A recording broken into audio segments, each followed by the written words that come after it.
मित्रों, जिसने गीता को नहीं जाना उसका जीवन व्यर्थ है। किंतु आज के व्यस्त जीवन में हमारे पास गीता अध्ययन का समय ही कहाँ है।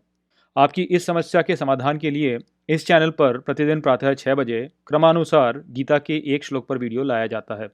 केवल 5 से 10 मिनट के हमारे वीडियो को प्रतिदिन देखकर आप संपूर्ण गीता का अध्ययन पूरा कर सकते हैं। चैनल को सब्सक्राइब कीजिए और घंटी के आइकन को दबा दीजिए।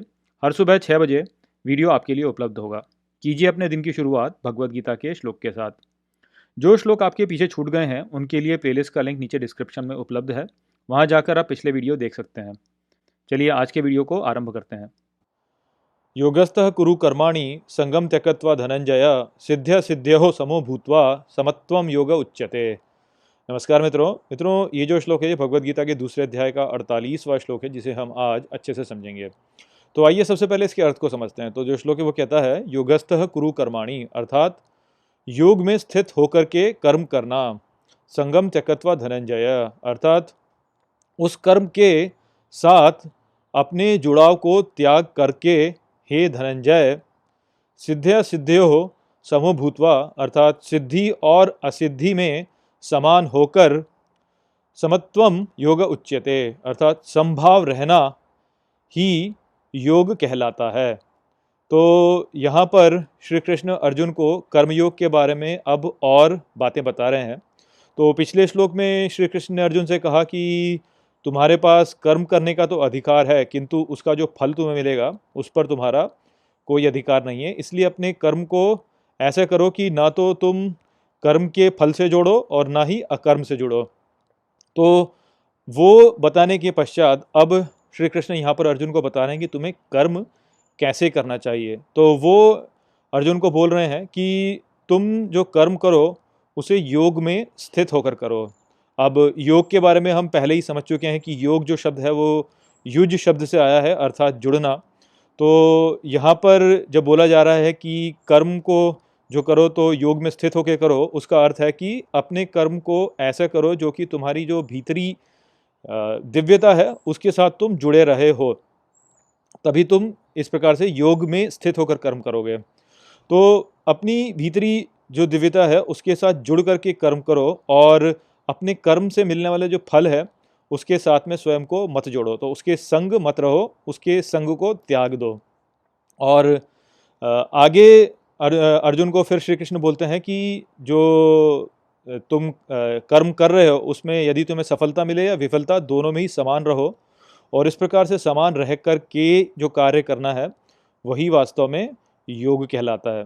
तो सबसे पहले तो इसमें हम यही समझेंगे कि हम अपनी भीतरी दिव्यता के साथ यदि जुड़कर कार्य करते हैं तो उस स्थिति में जो कार्य करना होगा वो ऐसा होगा कि उसमें हम अपनी पहचान को अपने कार्य के साथ में ना जोड़कर अपने भीतर की जो दिव्यता है उसको कार्य के साथ में जोड़ेंगे। अर्थात हम ये कहते हैं उस समय कि हम कार्य नहीं कर रहे हैं, बल्कि जो हमारे भीतर की दिव्यता है वो कार्य कर रही है। ऐसा हम क्यों कहते हैं? क्योंकि जो कार्य हम कर रहे होते हैं उससे हम स्वयं को नहीं जोड़ रहे होते, अर्थात जो हमारी जीवात्मा है उसको नहीं जोड़ रहे होते हैं।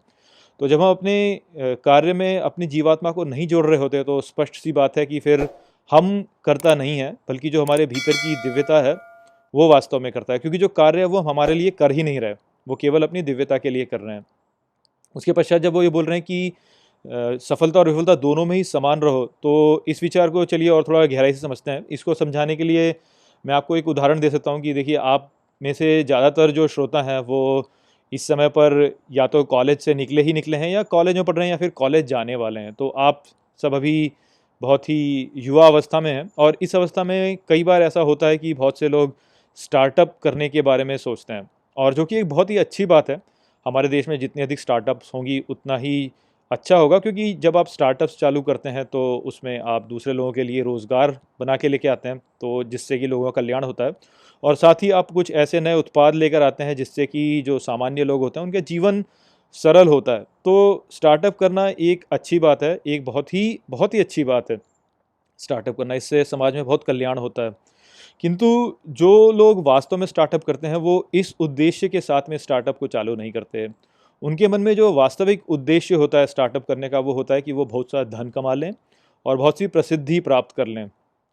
तो यदि कोई व्यक्ति धन कमाने और प्रसिद्धि प्राप्त करने के उद्देश्य के साथ में स्टार्टअप चालू करता है तो उस व्यक्ति को वास्तव में अपने जीवन के अंत में उतनी संतुष्टि प्राप्त नहीं होगी और वो फिर भी अपने कर्म में बंधा ही रहेगा। तो इसको आप कैसे समझेंगे? देखिए, स्टार्टअप करना कोई सरल कार्य तो है नहीं।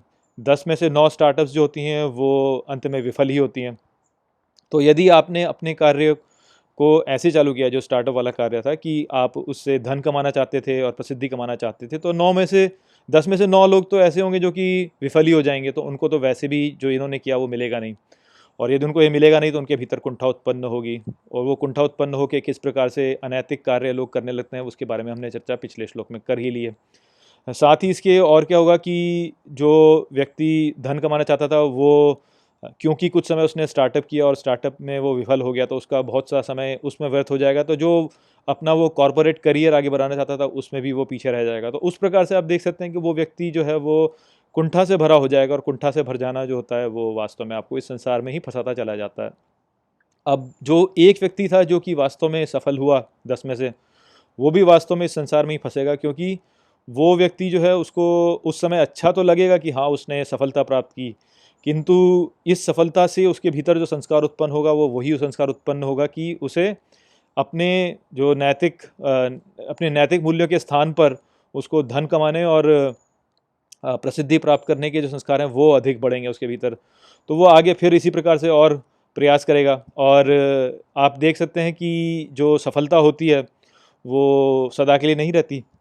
सफलता जो होती है वो कुछ समय तक रहती है और फिर विफलता में भी परिवर्तित हो जाती है। तो उस व्यक्ति को भी आगे चल के विफलता तो प्राप्त होगी ही होगी, और क्योंकि वो एक उच्च स्थान पर है और वहाँ से वो विफलता प्राप्त करेगा, तो उसका जो गिरना होगा वो और भी अधिक पीड़ादायक होगा। तो आप देख सकते हैं कि किस प्रकार से अपने जो निहित स्वार्थ है उसको लेकर के कार्य करने से आपको अंत में जो है दुख ही प्राप्त होता है, और आप संसार में और फंसते ही चले जाते हैं। भले ही आप सफलता प्राप्त करें चाहे विफलता प्राप्त करें, आप संसार में फंसते ही चले जाएंगे यदि आप अपने निजी स्वार्थ को लेकर के कोई भी कार्य करते हैं। हाँ, यदि आपने स्टार्टअप को ये ध्यान में रख के चालू किया होता कि मैं इससे लोगों के लिए रोज़गार उत्पन्न करना चाहता हूँ और कुछ इस प्रकार के उत्पाद बनाना चाहता हूँ जो कि लोगों की सहायता करें, तब आप इस संसार में नहीं फंसते, क्योंकि उस स्थिति में आप भले ही सफलता प्राप्त करते चाहे विफलता प्राप्त करते, आप पे उतना प्रभाव नहीं पड़ता है। यदि आप विफलता प्राप्त करते तो आप बोलते हैं कि ठीक है, मैंने प्रयास किया किंतु मैं लोगों के लिए रोज़गार नहीं उत्पन्न कर पाया, तो नहीं उत्पन्न कर पाया,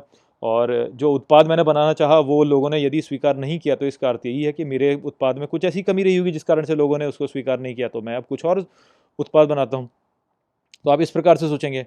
यदि आपको सफलता प्राप्त होती है तो आप फिर भी जो है समाज कल्याण के रूप से ही इसको सोचेंगे कि मैं और लोगों के लिए रोज़गार उत्पन्न करूं और ऐसे उत्पाद बनाऊं जिससे कि लोगों का जीवन सरल होता जाए। तो उस प्रकार से जो आपके भीतर एक संतुष्टि की भावना उत्पन्न होगी वो आपके साथ में लंबे समय तक रहेगी और आपको मुक्ति की ओर लेकर जाएगी। तो इसीलिए श्री कृष्ण जो है वो अर्जुन से कह रहे हैं कि कार्य तुम जो करो वो ऐसा करो जो कि तुम्हारे भीतर की जो दिव्यता है उससे प्रेरित हो, और उसमें भले ही तुम्हें सफलता मिले या विफलता, दोनों ही में समान रूप में रहो। और इस प्रकार से यदि तुम कार्य करोगे तो ही तुम जो है योग करोगे, तो ही तुम जो है अपने भीतर की जो दिव्यता है उसके साथ में मिलकर कार्य कर रहे होगे। तो आशा करता हूँ कि इस श्लोक को मैंने आपको अच्छे से समझा दिया होगा। चलिए, इसी के साथ इस वीडियो को मैं यहीं पर समाप्त करता हूँ। नमस्ते। वीडियो को अंत तक देखने के लिए धन्यवाद। यदि आपको ये वीडियो पसंद आया हो तो इसको अपने प्रियजनों के साथ में साझा करें और इस ज्ञान को और फैलाएं। यदि आपके पास कोई भी प्रश्न है तो मुझसे इंस्टाग्राम पर जुड़िए। वहाँ पर मैं हर शनिवार रात को एक लाइव Q&A सेशन रखता हूँ और आप मुझसे वहाँ पर अपने प्रश्न पूछ सकते हैं। जय श्री कृष्ण।